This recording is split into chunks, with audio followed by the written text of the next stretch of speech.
3,000 years, emperors and generals, dictators and police, criminals, clerics, and even medical doctors have used a vast array of torture devices. These insidious instruments included the mundane and the exotic. Everything from fists and feet to elaborate machines that literally slow-cooked their victims alive. Wooden crosses were favored by the ancient Romans. Various spiked metal encasements, stretching machines, and sexual devices by the medieval Europeans. Fists, beatings, and electricity by 21st century torturers.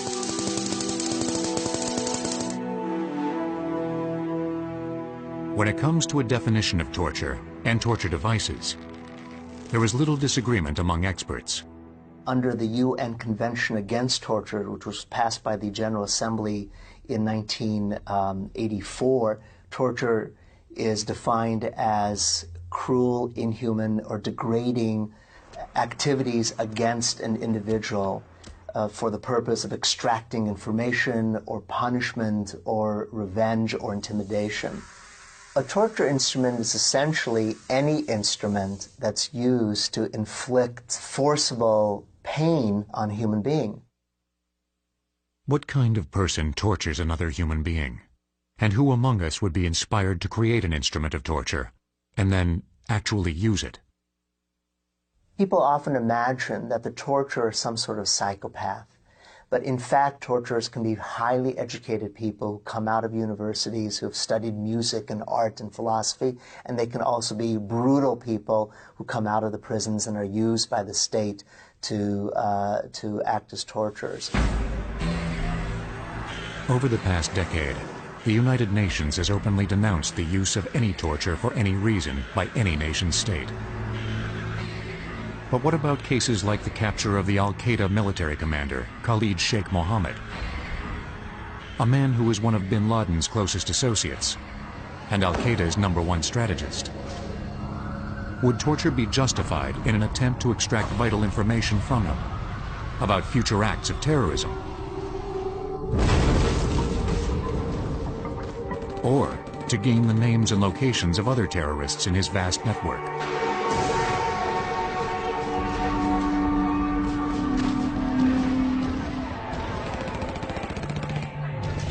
For anyone that thinks that torture is actually an effective device to get quality information, that's certainly never been proven by any experience in humankind for centuries.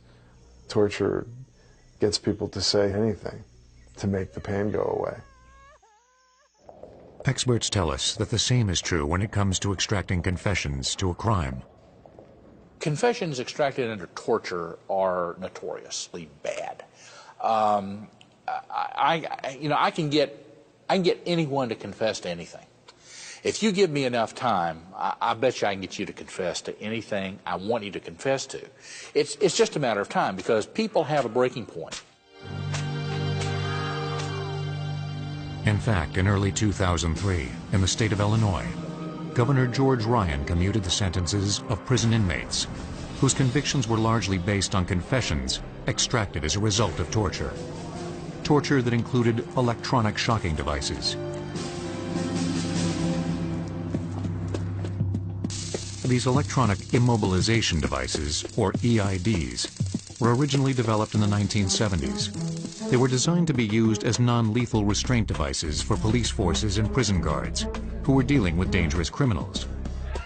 They are still lawful for this purpose, but over the last 30 years, they have risen to prominence as illegal torture devices for a number of governments, military organizations, and police agencies who are trying to hide their torture activities. What a lot of the electric shock technology does now is it doesn't leave permanent marks. And so it enables torturers to engage in or to inflict the same kind of intense pain to accomplish their objectives so they can deny that they engaged in torture. Among the convenient electronic tools designed for one purpose but turned into a device for mistreating humans was the cattle prod, which first appeared in the stockyards of Buenos Aires in the early 1930s. That was nothing more than a billy club device that was initially used quite literally to prod cattle to get them to move along. It was modified then into a device to prod people, a riot control device. During the riots of the 1960s, where you saw it used against people who were marching for their rights, used by police forces in the South against poor black folks that were, marching to be American citizens.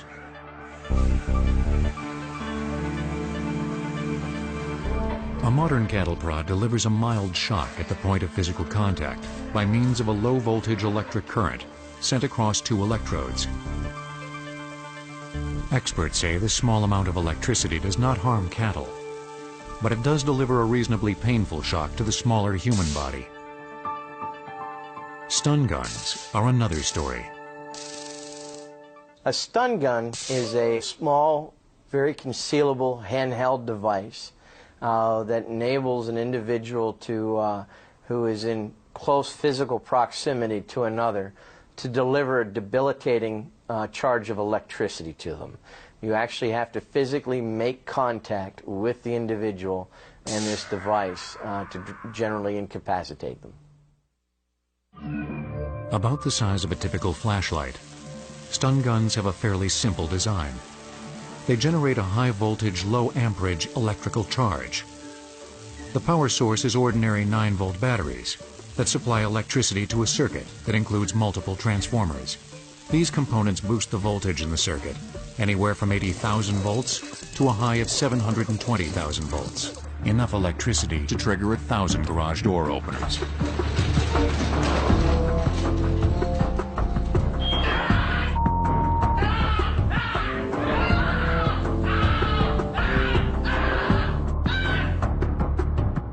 Stun belts are basically stun guns that are attached to prisoners by means of a heavy-duty, one-size-fits-all belt. There is a remote control unit that activates this device from as far a distance as 200 to 300 feet. When it's engaged, a stun belt will administer a high-voltage charge to the inmate's kidneys. An instantaneous shock spreads throughout the entire body, and the prisoner becomes paralyzed for several minutes. The immediate effects of electric torture can include rupturing of blood vessels and tearing and rupturing of muscles and ligaments off the bone. The long-term effects really depends on the system of the body that's affected. It's the kind of pain that causes people to urinate or defecate without control, to lose control of their muscles. It's the kind of pain that causes people to have ongoing mental health problems.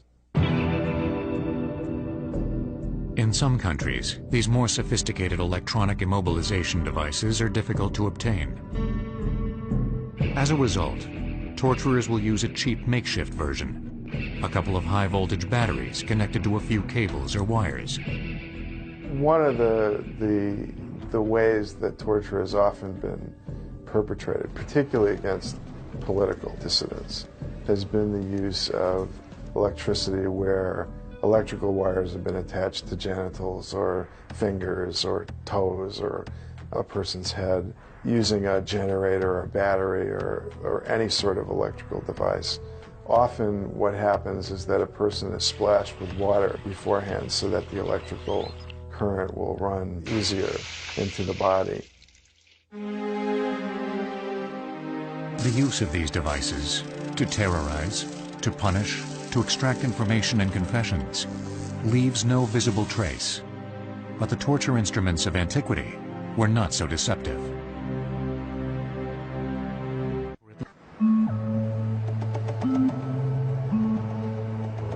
In the 21st century, governments claim that the practice of torture is despicable and horrifying. But for at least 3 millennia, torture was legal. It was a commonly used method of punishment, not only for criminals, but also for innocent slaves and foreigners. Over 3,000 years ago, the Chinese Book of Wisdom known as the I Ching spoke of a punishment called the Shi Ho in this way. Shin Ho, biting through. His neck is locked in the wooden Kong. His ears are gone. Great misfortune. This punishment required a device called the Kong. It was used for minor criminal offenses well into the 20th century. The Kong was a very large, heavy, thick wooden board with a hole cut in the middle the size of the victim's neck. This bulky device was worn for as long as 20 or 30 days. It was never allowed off the victim's neck. Because of the board's size, it was impossible for the victim to feed himself, making him dependent upon the kindness of others for food and drink. If he had no friends, he could die from starvation. In 1300 BC, in the Mediterranean world, the Egyptian pharaoh Ramses II is said to have tortured Hittite prisoners by flogging them with whips made of ox leather, weighted with bone splitters or metal hooks and spikes. His purpose was to extract information about their battle plan against Egypt and the location of their forces. The ancient Assyrians also practiced horrifying brutality, not just in warfare, but against their own dissident citizens. We have, for example, an ancient story of a village that tried to revolt against the Assyrian Empire.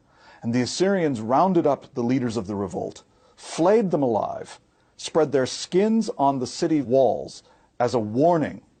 We know this story from Assyrian sources. In other words, they wanted the story to be known. They wanted people to hear the horrific results of any who would oppose them. That is torture and terrorism. Nearly 1,000 years later, it was the Greeks who brought their own brand of deadly ingenuity to the creation of one particular torture device, the brazen bull. This was a large copper bronze statue of a bull that was hollow. And according to the legend, according to the story, you would place someone inside this device and then heat it. The heat was created by fires that were lit underneath the hollow bronze figure, making the brazen bull function like an oven. The torture victim would slowly roast, as well as suffocate from the loss of oxygen caused by the tremendous heat. Supposedly, the groans of the person suffering inside would sound like the sound of a bull, the sound of a cow. It's a horrific thought. A few centuries later, the Romans became known for using torture with a vengeance throughout their far-flung empire. One of their most used torture devices was the flogging whip, also known as the flagellum. Its thongs were made from tanned ox leather, the ends of which were weighted with lead balls. As the torturer whipped his prisoner, these lead weights cut deeply and painfully into his victim's flesh. It's the lacerations themselves that probably hurt the most in whipping and caning. It's the tearing of the flesh against the bone below that hurts so much. It was during the reign of Tiberius that the most famous torture victim of all time, Jesus of Nazareth, was crucified. Crucifixion as a form of public execution predates the Romans. We know, at least as early as the Persian Empire, some kind of public display of death that involves hanging up victims. The idea seems rather straightforward. Make a person's death as publicly horrific as possible. The purpose of this was to send a powerful message to would-be dissidents and troublemakers. Do not defy the state's authority. Hundreds of years before Jesus' torture and execution, victims of crucifixion were tied, not nailed, to a single wooden stake that was planted firmly in the ground. They were left to die from thirst or from starvation. And there was always the possibility they would be attacked by hungry wild animals, searching for an easy meal. In approximately 70 BC, the Romans introduced the four-pointed cross that would later become the symbol of Christianity. But long before it was used to crucify Jesus, the Roman army made extensive use of their new cross when they crushed the slave rebellion led by the gladiator Spartacus in 71 BC. 6,000 of his followers were crucified. The Roman commander had their bodies hung from beams that lined the road from Capua, where the revolt began, to Rome, a distance of 270 miles. Spartacus himself was killed in the battle. When we think about who it was that Rome executed in these horrific public forums, like the crucifixion, it's clear to us. The Romans executed publicly anyone who was seen to oppose Roman power. Jesus of Nazareth was considered just such a threat. He was arrested during Passover, quickly tried and then convicted in the local Roman court. It was then that he was subjected to a series of tortures. There's little reason to doubt the New Testament picture that Jesus began suffering long before the actual crucifixion, that Jesus was whipped, that Jesus was beaten, that he was already cut and bleeding from crowns of thorns or from the whipping, and was made exhausted to carry the device of his own death. The flogging whip used on Jesus was the lead-weighted leather flagellum. The crown of thorns that was placed on his head may have been constructed from the branches of a plant with long curved thorns, called the Ziziphus spinacristi, that grows in the Jordan Valley. His final torture took place on the wooden cross. Crucifixion was designed to make death extended. That is, it was to inflict the maximum amount of pain and suffering and to make it last. Once at Golgotha, the location chosen for his crucifixion, iron spikes were driven through Jesus' wrists and feet. There was nothing in place to support his shoulders, neck, head, or the bulk of his body. As a result of this positioning, the uppermost portion of his trunk eventually would collapse over his diaphragm, making normal breathing impossible. The best guess seems to be that people die from asphyxiation, unable to exhale because of the paralysis of the pectoral and intercostal muscles. So their lungs become filled with carbon dioxide and unable to take in oxygen, and eventually they suffocate. The Romans continued crucifying and torturing Christians for the next 300 years. Then, ironically, the Roman Empire under Constantine embraced Christianity as its own state religion. But as the years passed, Christianity itself adopted the use of torture, sending the imaginations of inventors of torture devices to new levels of darkness. The creation of tribunals to suppress opposing viewpoints has a long tradition. Clerics, kings, and even United States senators have employed state-sponsored courts or inquisitions to root out the heretics and non-believers. In the 15th century, it was the Spanish royals, Isabella and Ferdinand, who gave what became known as the Spanish Inquisition its place in history, as a harsh and deadly exercise of combined church and state power, dedicated to torturing those citizens who it named as heretics. The state, or the secular, has always been involved in torture to some capacity. When we think about the Inquisition, we often associate it with the church. But the Inquisition was really the church and state working hand in hand, often for the purposes of the state more than the church. Under the guise of establishing unity in her homeland, Queen Isabella asked for and received the Roman Catholic Pope's permission to purify her subjects. Spanish citizens of every rank and class had three choices: to accept Roman Catholicism as their religion, to leave Spain, or to risk torture at the hands of the Inquisition. It only took 2 adult men to identify somebody as a heretic. At that point, they could be tried. But before a trial could begin, a confession from the accused was required. That's where torture became necessary. A typical torture session during the time of the Inquisition would often involve a number of different tools that would be present. And there might be a number of other people present participating. And it's very also important to note that there'd be other victims who are both in the process of being tortured or yet to be tortured.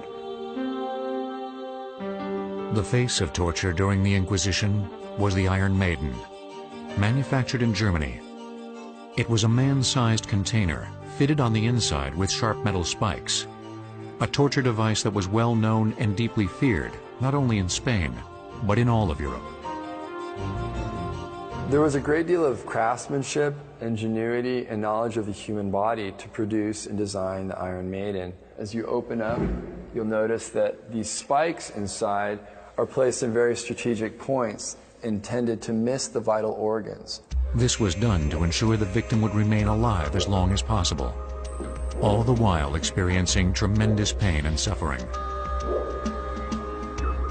While the Iron Maiden may have been the face of the Inquisition, it was generally thought that the rack was its workhorse.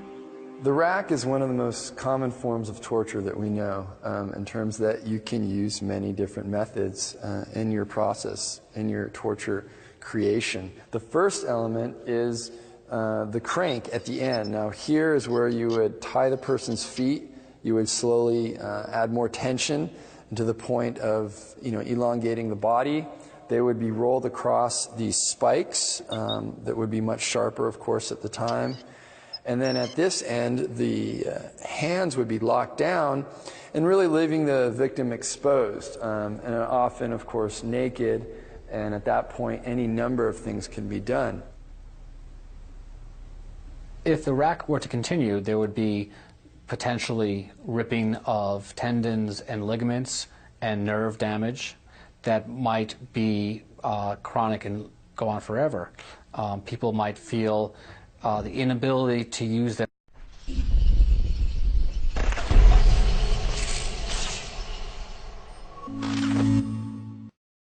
hands or their lower extremities.